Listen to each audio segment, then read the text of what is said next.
Forces in motion, lesson 10, calculating acceleration from ticker tape.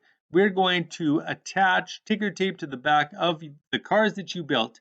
We're going to let them roll across the floor, and we are going to use that ticker tape to determine the acceleration of that car that you built.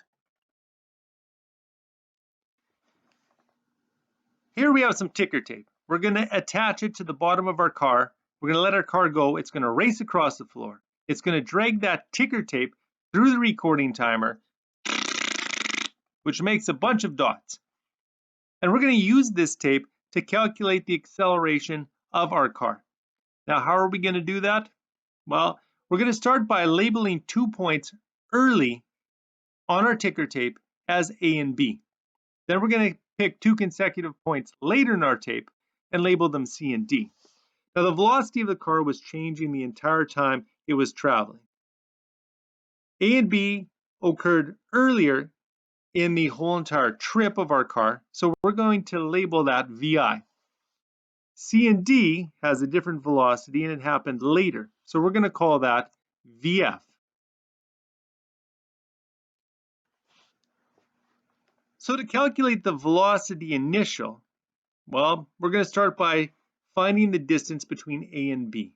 This has been set out so it tells you step by step everything that you'll have to do. So to measure the distance between A and B, I will need a ruler.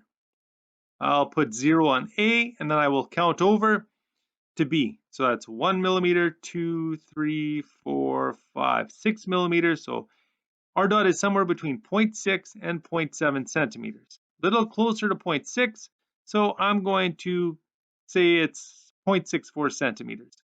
Now in our data table, it says we need to put this into the data table as meters, so I'm going to do a conversion. So I put in brackets and convert centimeters to meters, and then I will put that in my data table. So the distance between A and B is 0.0064 meters. Now the time between A and B. Now remember, the recording timer makes 60 dots in a second. Here we have just one gap, one of 60 gaps that are produced in a second. So this would be only 1/60th of a second, since there's only one gap. And 1 divided by 60 equals 0.01666666666666 repeating seconds. So the time between A and B is 0.01666666 repeating. Now to calculate the initial velocity, well, velocity is meters divided by seconds, so I'm going to take my meters and divide it by seconds, because velocity equals displacement divided by time. So I take my meters of 0.0064 and I divide it by my seconds of 0.016666666666. Punch it in as many times as you possibly can on your calculator till it runs it off the screen on your calculator. And that's going to give us 0.384 meters per second. So my initial velocity is 0.384 meters per second. Now I calculate the distance between C and D. So I take my ruler, I put 0 on C, and I count over. That's 1 centimeter, 2 centimeters, that's 2.1, 2.2, so I'm somewhere between 2.2 and 2.3 centimeters. A little bit closer to 2.2, so I'm going to call that 2.24 centimeters. And again, I have to convert that to meters, and I put it into my data table. So the distance between C and D is 0.0224 meters. Now the time between C and D, well, it's still only one gap out of 60 made in a second. So the time between C and D is 0.016666 repeating seconds. So I'll put that in my data table. So to figure out how fast I was going, when my car was traveling between C and D, I take my distance and divide it by time. So between C and D, the distance this time was 0.0224 meters, divided by that 0.01666666 repeating, and that gives me 1.344 meters per second. So I will put that into my data table, 1.344 meters per second. Now for the final step, what is my acceleration is what I'm working towards. And my acceleration, well, acceleration is how much my velocity has changed over a given amount of time. So we're asked to find time first. How much time between A and C? How much time passed between when I started to measure my initial velocity to the time I started measuring my final velocity? So that means I'm going to have to count the gaps from A to C. A, where I first started measuring my velocity, to C, where I first started measuring my final velocity. So I count the gaps. That's 1, 2, 3, 4, 5, 6, 7, 8, 9, 10 gaps. So if one gap is 1/60th of a second, 10 gaps would be 10/60ths of a second. So 10 divided by 60 gives me 0.1666666 repeating. So my time between A and C, 0.1666666 repeating.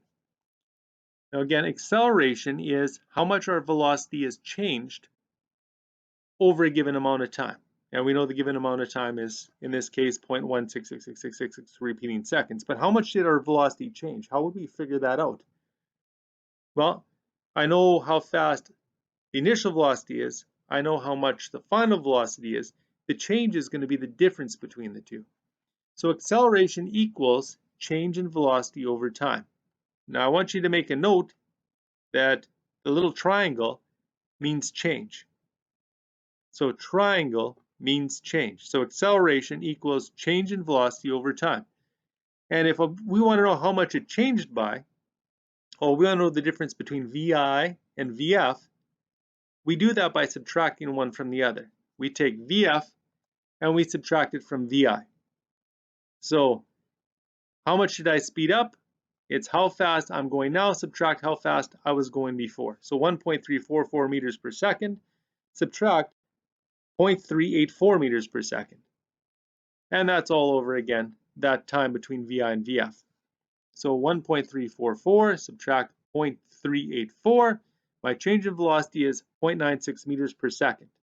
And that's over 10/60ths of a second. And I punch that into my calculator, and that gives me an acceleration of 5.76 meters per second squared. So the acceleration of my car as it raced across the floor, my acceleration was 5.76 meters per second squared. Now we're going to test our car. We will run the cars now. Each time a car is run, we will attach a ticker tape to the back of it and use the recording timer to create a paper that will be used to calculate the acceleration of your car.